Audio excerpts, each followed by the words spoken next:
Yamalanti in the language of the Ngunnawal and Ngambri people here in the nation's capital. It's always terrific to join our community of interested policymakers and policy thinkers across the country from this special part of Australia, which of course has been a place of knowledge sharing through the vastness of time. Along the spine of Canberra, where the nation's parliament sits, is the mountain range of the Brindabellas and the Great Australian Alps. This has been a place where Aboriginal clans, nation groups from across the southeast would gather through tens of thousands of years to share knowledge and insights about living in this part of country, about the experience of being Australian through that time. And it's in that spirit that we acknowledge that long story of our country, the great gift to every Australian today to share in the identity of the world's oldest continuing cultures, being the unique part of the Australian story in the story of the world and its people. So welcome to you all today. I'm Misha Schubert, I'm the CEO of the Super Members Council, and it's great to see such a strong level of interest. I think we have something like more than 300 people who've registered interest in today's event. So it shows us that there is a keen interest across the architecture of the super system, amongst the policy making community, amongst the thought leaders in our community, to be part of conversations around what we have built, the evidence base so far, and thinking about the next part of the sophistication of the build out as the retirement phase of this system powers towards full maturity.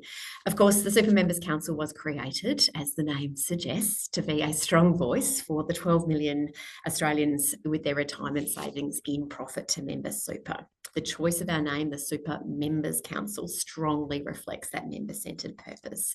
And of course, our work is to advance the best financial interests of those members each and every day through highly skilled advocacy on policy matters that make a material difference to the lives of everyday Australians, particularly those of modest means.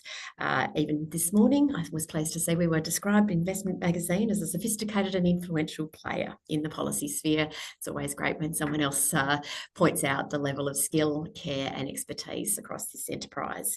But one of the clear priorities in our work is to really advance the systems thinking around the retirement part of the system and its lived experience by Australians. And today we're delighted to share these first insights with you from Retirement Revolution, Super's Coming of Age, the first in our 3-report series in 2025 that will start to make ever greater strides down that path. As we'll outline in further detail today, this report starts to build out that very first, very detailed picture of how our retirement system is actually working in practice for today's generations of retirees and each successive cohort. And it's the launching point to consider how we continue to attend to those policy settings in a really attentive and thoughtful way.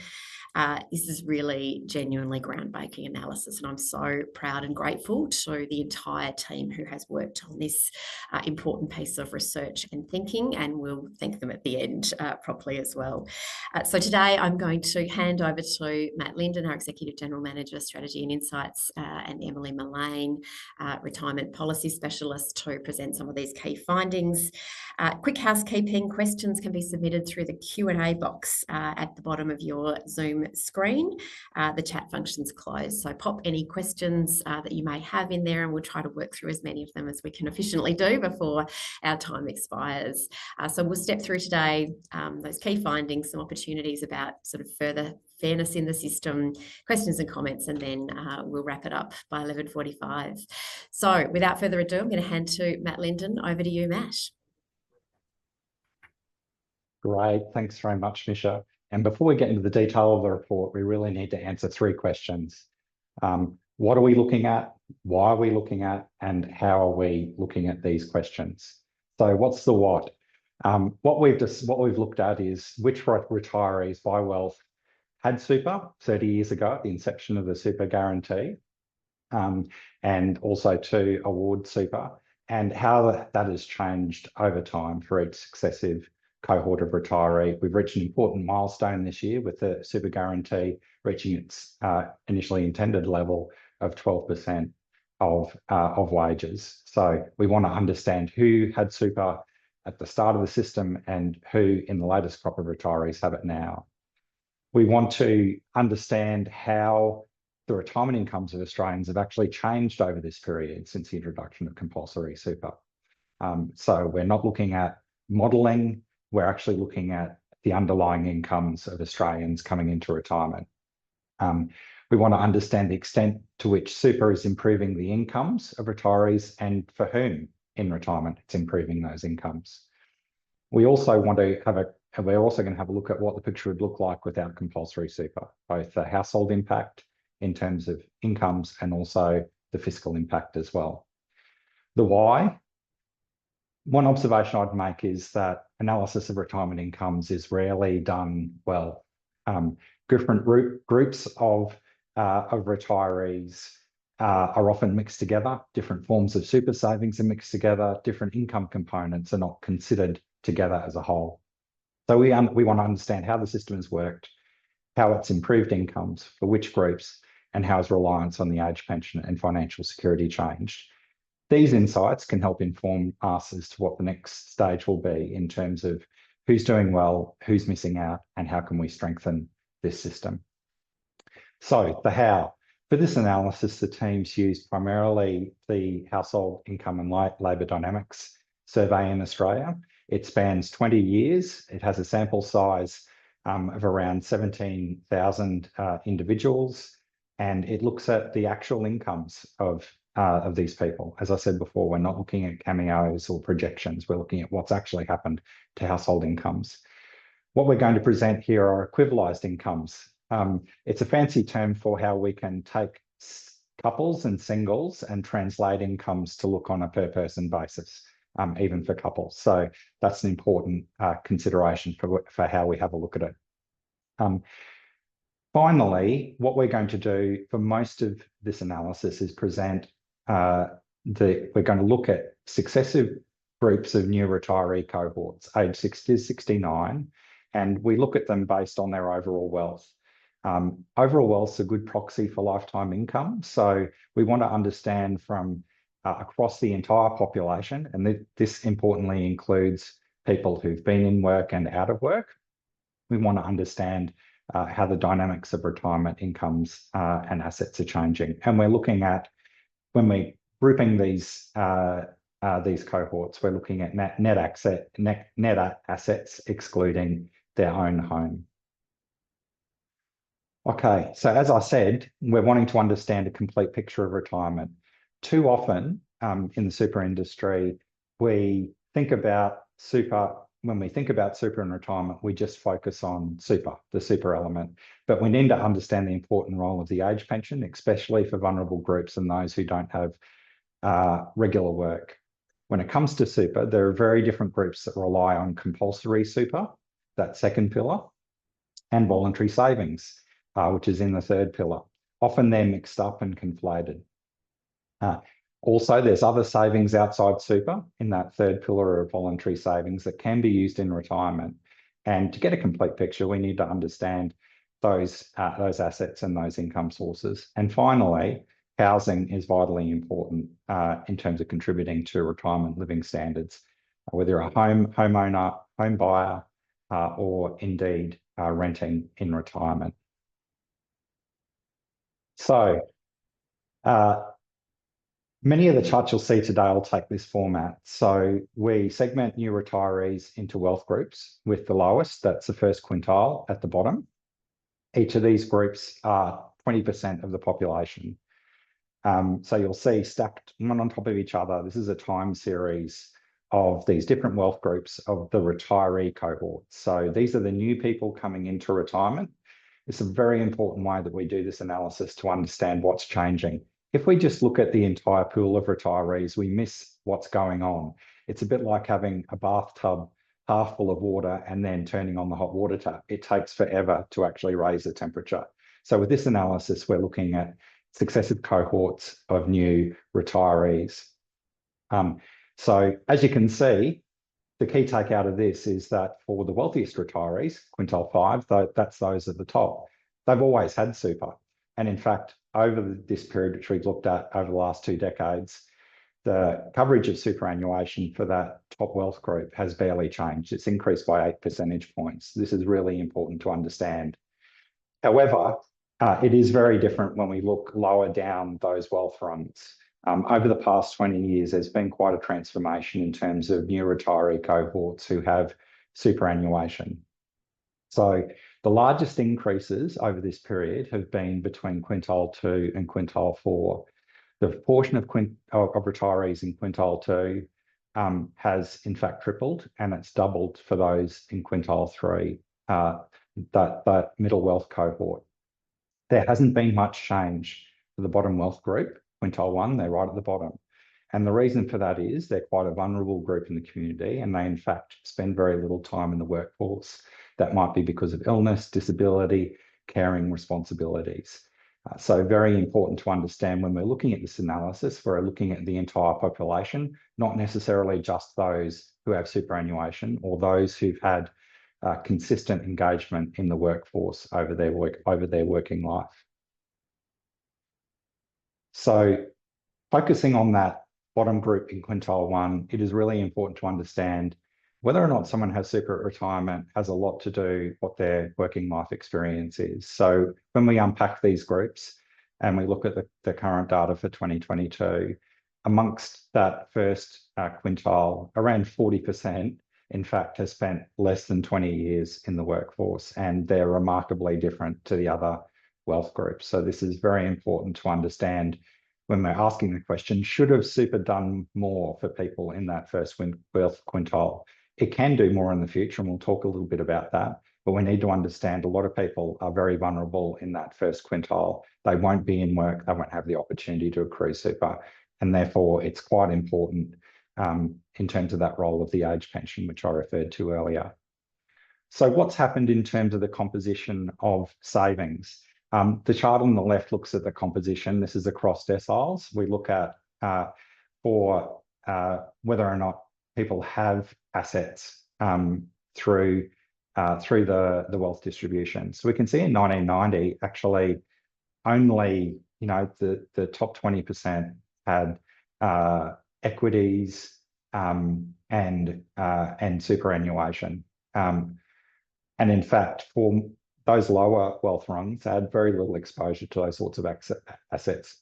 Fast forward to 2018, in fact, we can see that superannuation and financial assets have spread right down the wealth distribution in terms of forming some part of the assets which households possess. So looking at this through our analysis of these 5 wealth groups for these new group of retirees, again, same sort of pattern that we're seeing in terms of what changes have happened in the composition of wealth. The biggest improvements in wealth have occurred around the middle of the wealth distribution. We can see actually at the top, there's been an interesting change. So in fact, the overall wealth position of top wealth households has not necessarily changed to a great degree, certainly not to the extent, for instance, of those lower wealth groups. But what there has been is there's been a change in the composition of the wealth which they have. So more in super, less in other forms of financial assets. But what is really interesting when we look at the change in wealth of these new retiree groups in terms of proportionate changes, the largest have actually been in the middle of the wealth distribution and in quintile 4 in particular, where we see actually the largest absolute dollar increases. And you'll see that this pattern continues when we look at other elements. So super balances. This is the average for people in all the wealth groups. So remember that this includes, particularly for those in those lower wealth groups, if someone hasn't got super or no super balance, they're included in the averages. So they are very low for people in the first wealth quintile. But there are some positive signs that we can see within the second wealth quintile and in the middle of the wealth distribution for those middle wealth households. They've actually had the largest proportionate increases. Their balances have increased 5-fold from just 20 years ago. Similarly too for the fourth wealth quintile. As I explained before, the top wealth quintile, they've had increases in super balances too, but it's been offset through a reduction in the other forms of savings that they've had. So the largest proportionate increases we can actually see in super balances have actually occurred around the middle of the wealth distribution. Now, what has it meant for retirement incomes? How have these balances translated into incomes? What we focused on here is the average of the middle wealth quintile to look at successive cohorts in terms of how incomes have changed. These incomes are adjusted to wages, so they're not nominal.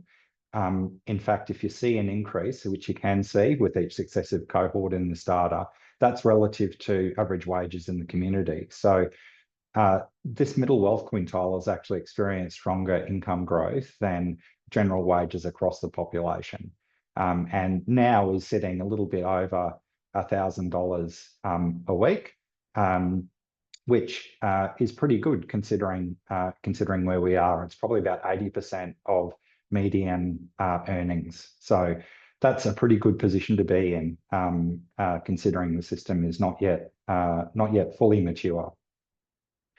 So when we break this down, and that chart which I showed you earlier just focused on that middle wealth quintile, what we've done here is break it down into the different components of government support. So that's the age pension.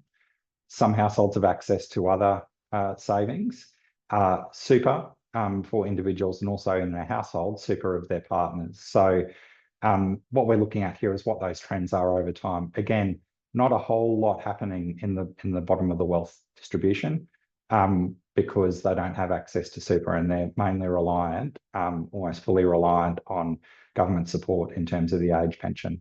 We're starting to see some changes in terms of that second wealth quintile overall, but we're yet to see the full benefits come through. And we'll talk a little bit more about what policy changes are actually needed to ensure that we can see stronger outcomes at the bottom of the wealth distribution.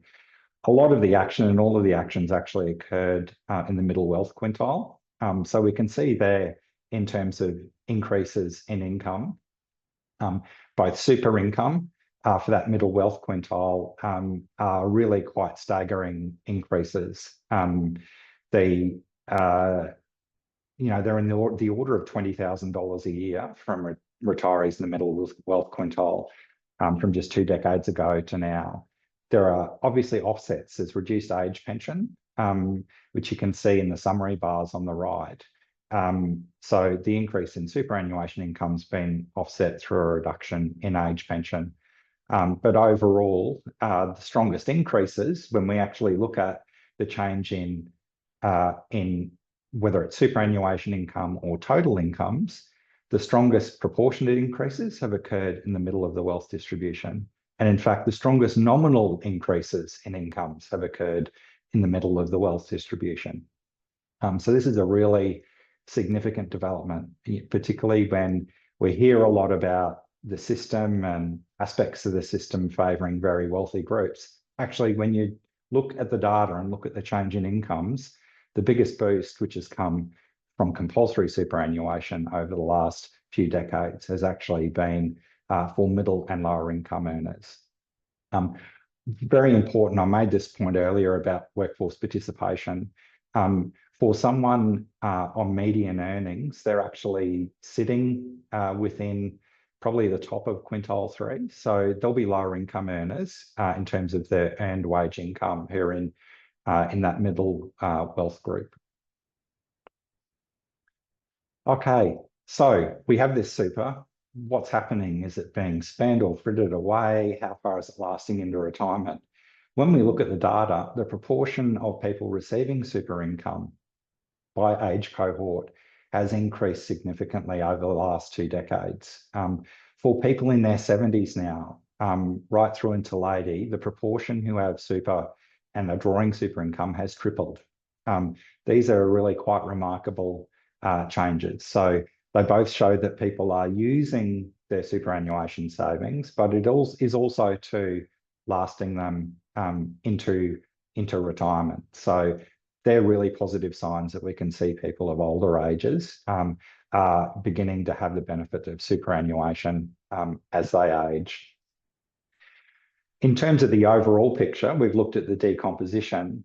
What a lot of people don't necessarily understand with how the super system is working and relative to age pensions in particular is that the overall level of superannuation retirement benefits is now roughly double what we spend annually on the age pension. So that's at an aggregate level, a big uplift above the age pension, but shows in terms of overall retirement incomes and where that money is coming from, there is an awful lot of retirement benefits and income which are flowing from the superannuation system relative to the government-funded age pension. Importantly too, in this analysis, I should have pointed out earlier, we have looked at both retirement accounts and income streams as a source of income, but we've also too looked at lump sums. When we've analysed the data, some of those lower wealth groups make greater use of lump sum withdrawals, and it is really important that you capture that in the analysis. Wealthier groups are far less likely to use lump sum withdrawals. So if you do an analysis of retirement incomes that focuses only on retirement accounts and those income streams, you don't get the full picture in terms of where those benefits are flowing to. So a really important insight that we gathered when we were looking at this data. So one of the key questions is, if we didn't have a superannuation system, what would circumstances look like now?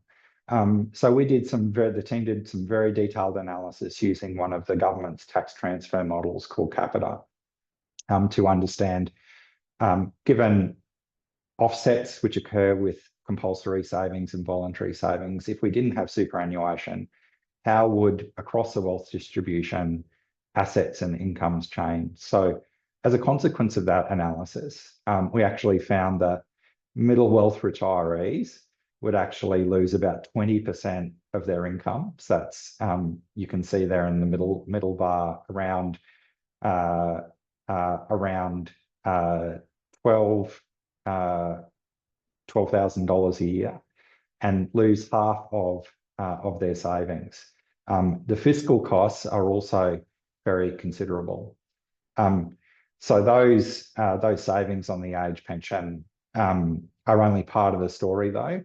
In the report, when you have a chance to go through it, what we do is we have a look at what it would cost the government to deliver the same sort of retirement income that retirees are getting now at, the median level, through increases in the age pension, and the costs are astronomical to the budget. So this is really important that we understand this point, particularly in the context of the Economic Reform Roundtable coming up and the intergenerational aspects of our retirement savings system.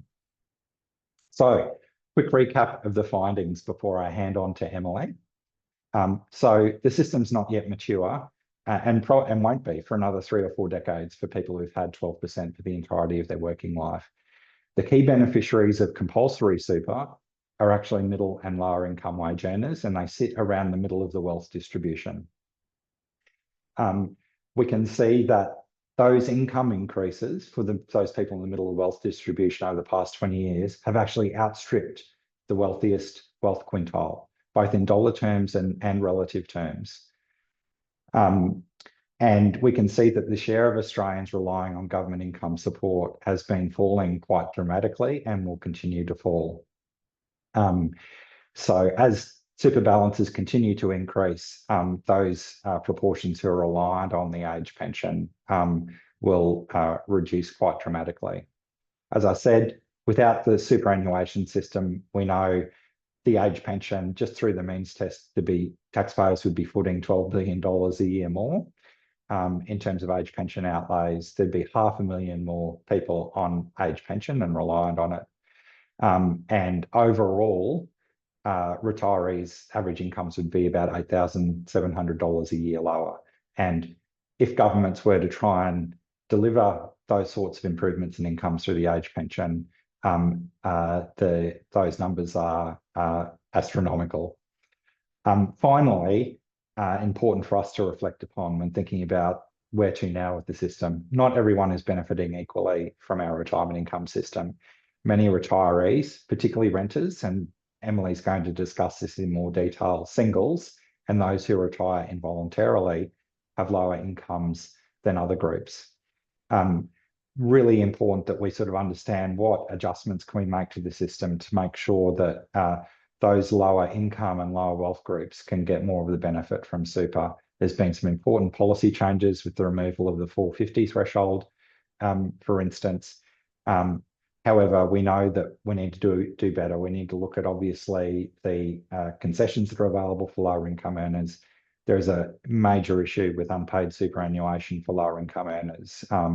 They're more than twice as likely as others to be underpaid their super. And in fact, almost 1 in 2 low income earners are underpaid their superannuation. So they're not actually getting what they're entitled. So I might leave it there, and I will hand on to Emily. Thanks, Matt. Yeah, so I'm going to drill down into really that last bullet point and the cohorts that Matt mentioned as we covered it in the report.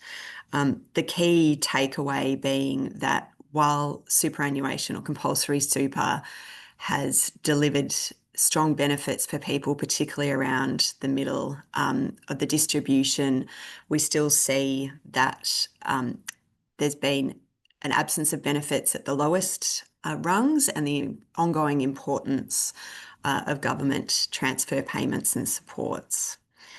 So I'll get Matt, who's driving, to go to the next slide. The first of those groups that I wanted to highlight was renters. And so on the left, these 3 slides will follow the same format. So I'll just briefly describe how they're set out. On the left-hand side, we've got equivalised incomes, net of housing costs. And on the right-hand side of each of these, we've got household net worth or wealth, excluding home equity. And as Matt mentioned at the start of his presentation, when we talk about equivalised incomes, it's really a fancy way of saying we're adjusting for different compositions of households so that we can more accurately compare across different compositions. So what we see after housing costs is that retired homeowners across all age cohorts have significantly higher median incomes than renters. Amongst, on the left-hand graph there, when we see early retirees in the 60 to 69 age cohort, almost 3 times higher than the case of renters for homeowners. The large differences reflect the fact that homeowners tend to have higher gross incomes in retirement than renters, while also paying substantially lower housing costs when they're in retirement. And particularly for those people who own their home outright, we do see through the data that there is a growing trend of people having mortgage debt when they reach retirement and having to use their available income, including superannuation, to pay off mortgage debt. Homeowners also have far greater non-home wealth than renters. Only 18% of retired renters have super, with a median balance of around $65,000, compared to 57% of retired home owners with a median balance of around $330,000. And this reflects that people who rent in retirement are likely to have low incomes and intermittent work patterns, including greater reliance on government support, which then flows into their retirements as well. So we might go to the next slide, Matt, which is looking at single and couple retirees, again following the same format as the previous slide.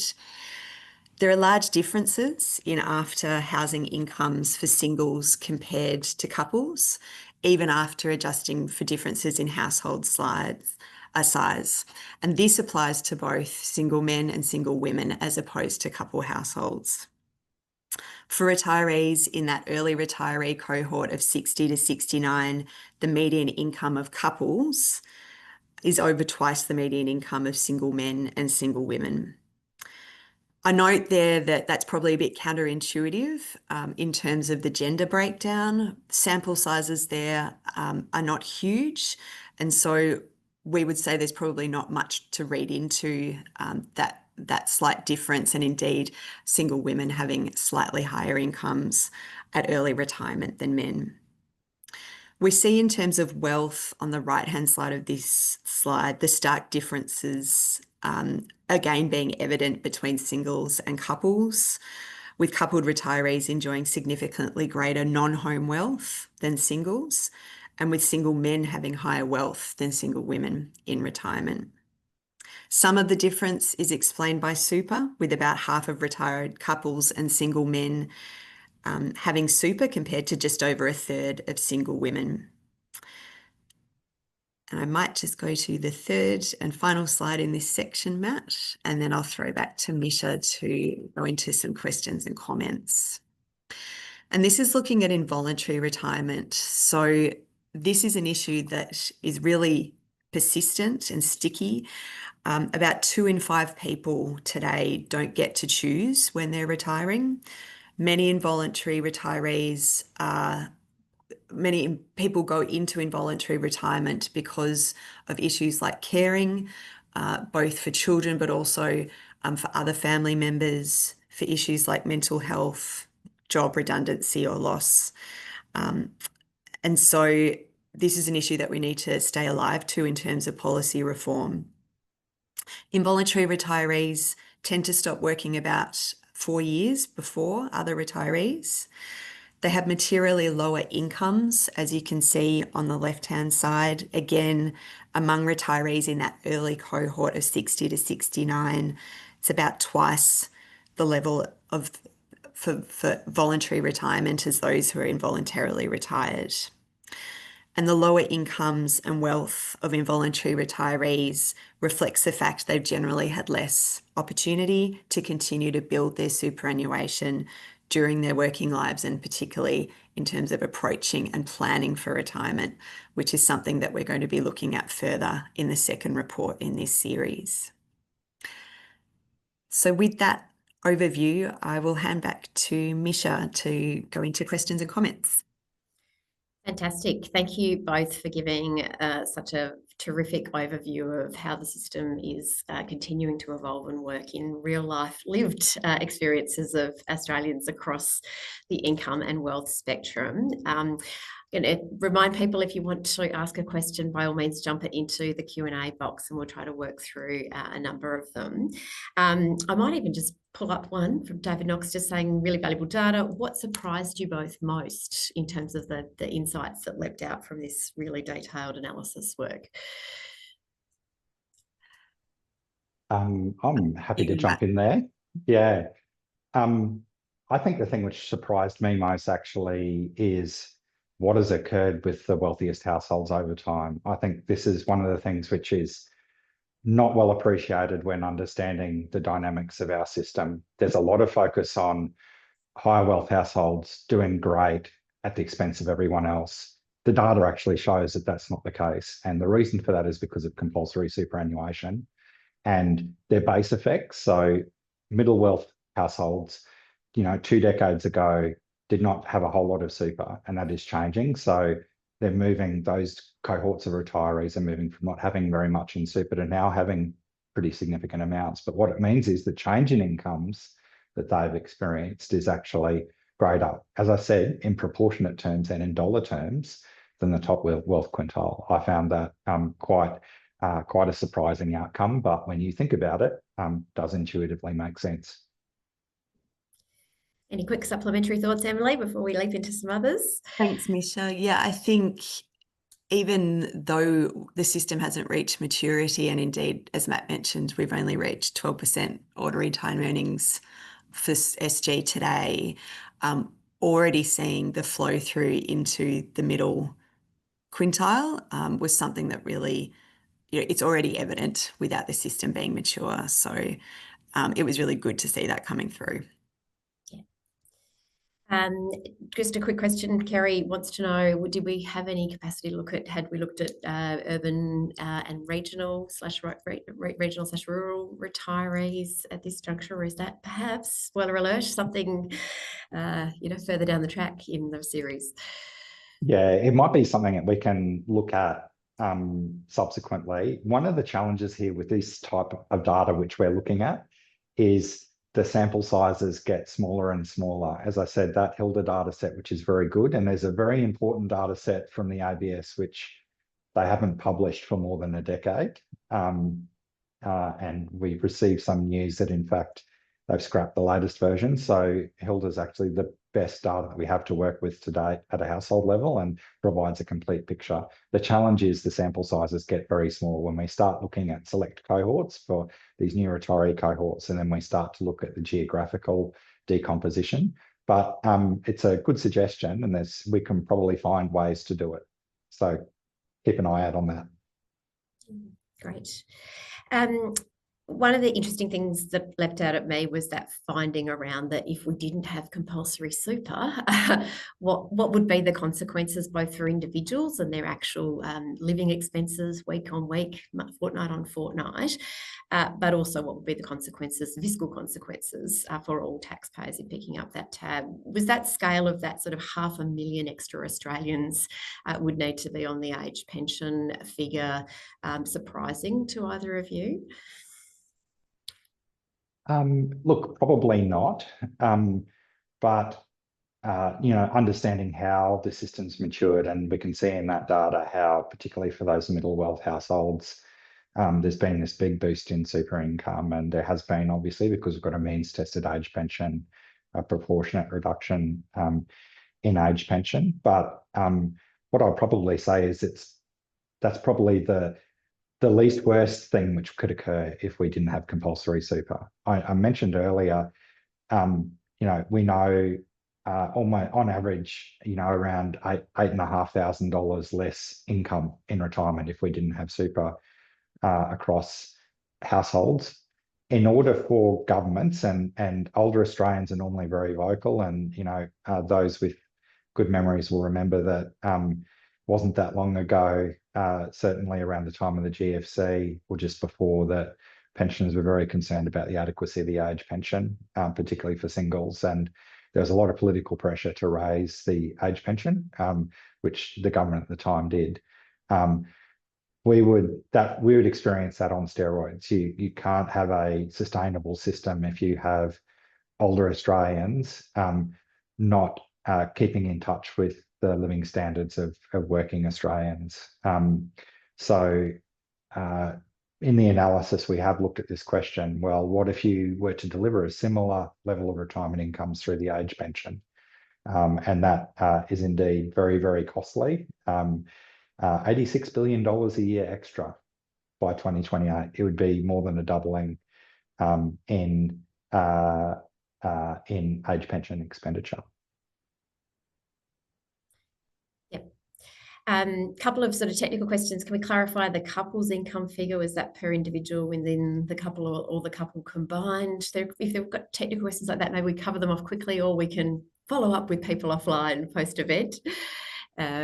Sure. Matt, unless there's correct me unless there's a tight answer, yes? Yeah. My understanding is that it's per individual of the couple. Yep. Yeah, great. You both sort of nodded at this in sort of the articulation about that sort of the aggregate story of that big uplift at the middle levels, but more to do for lower income Australians as well. How important are things like payday super legislation, making sure that every dollar of super that should be being paid to workers across the country is paid by having it paid on paydays, and things like the long-running kind of policy advocacy around things like an ask for a uptick in the low-income super tax offset for those bands. How much of a difference would they make it in that picture, do you think? I think yes. You go, Emily. I might just jump in. I think for those of us who've been around super policy for a while, I think we see the long run of reform in these areas. There will be those on this webinar who have been involved in things like the 450, removal of the 450 threshold for many years. And for it to then crystallise, it begins to plug the gaps in the system that are substantial in terms of the impact on low income and low wealth people, which obviously has a gender overlay to it as well, with women forming large proportions of people in those cohorts, to their overall security as they age. So the reforms that you pointed to, Misha, are sort of first cabs off the rank, I think, and particularly for SMC in its advocacy. There will be, as we mentioned, 2 subsequent reports in this series. The third one, which will be at the end of this year, will be looking at system settings and equity and the impact of the overall tax concessions in super. So it's important, I think, that we focus on the immediate wins, but also the long-term system equity settings. So it will make a critical importance for low-income folks. We've got a bunch of questions that are sort of probably more a little bit going into the sort of technical back end. So I might just invite those who've actually asked those, if they want to follow up with the team as well. We're really delighted to do so, and really welcome that terrifically valuable engagement from across the policy community of people who think deeply about these policy levers. One bigger thematic though is sort of really got a question going to sort of the that challenge of home ownership across the Australian community generally, and that sort of issue for renters in retirement as well. So any further thoughts from either of you just quickly on those challenges that we face, and how as a country we need to, yes, be thinking deeply about those challenges in our time? Yeah, look, I'll quickly jump in on that. It is a really important thing for us all to think about how to overcome this challenge. Clearly from, the analysis we presented here, it is not a great outcome in retirement if you're renting. Part of the public debate though supposes that, oh, well, we should just make them homeowners, right? That would solve the problem. And the reality is, though, that for many of those people who are renters in retirement, they didn't have the lifetime incomes to be in a position to support a mortgage or buy a home. So I think affordable rental and social housing is critically important for those groups, and the existing groups. We need to understand there are limitations on what super can do, particularly for those closer to retirement and for those who aren't eligible for super because they're not in work. So I think that that's very important to understand for the funds and trustees. And when we evaluate retirement incomes, and we'll be talking a lot more about this year, more people are getting to retirement with pretty significant mortgages, and very often they'll be using some of their super to pay down those mortgages, and that needs to be taken into account when thinking about how we structure those retirement income pathways for people as well. So there's a lot of different impacts which flow from this that we need to give careful thought to, and be very clear with government as to what some of those solutions might be. I noted that the system seems to be doing a very significant job in reducing reliance on the age pension. It may well be doing so well, in fact, that I think probably governments do need to think about, have we got the right level of support for people who we know probably won't accrue much super through their working life? So what can government do more for single renters, noting that they have announced some increases in rent assistance, but that's, I think, something probably for governments to think about very carefully. We are right on time. I want to thank everyone across the SMC team who's made contributions, really important ones, to the creation of this work. I'm just going to quickly name check everyone just to, for completeness as well. But thank you, Matt Linden, Emily Mullane, Brad Rudding, Bruce Bastian, John Regan Basley, Gary Lowe, Ariana Tameta, Jeffrey Wong, Charles Adams, and Matt Reid, amongst the fabulous team of people who have brought their deep expertise, long range thought processes around the superannuation policy settings and the creation of super. We're really delighted to see such a strong level of engagement from across the super system and community, from policymakers and legislators, from those who really think about the big pieces of work that we need to do thoughtfully and diligently together. I'm really grateful to all of you who contribute to those conversations in that strong spirit of partnership with all of us. We're really grateful for your input and expertise and the shared carriage of these important policy questions. As I've said, we're really happy to follow up with further interest and questions. Really important that none of us ever rush past the opportunity to retell the story of what we have created in Australia across a 3 to 4 decade horizon, starting from very limited coverage of super, less than 10% of Australians having any access to super, 3 and a bit decades ago, and now today, 90% of the workforce having super. The big uplift that we are seeing, and this is revealed in this report in that next level of detail for what that means in people's living incomes, even for retirees today who've had part super for part of their working lives. Thank you all. Have a great day, and looking forward to continuing to engage with you all on these really important policy questions. Thanks from all of us. Over and out.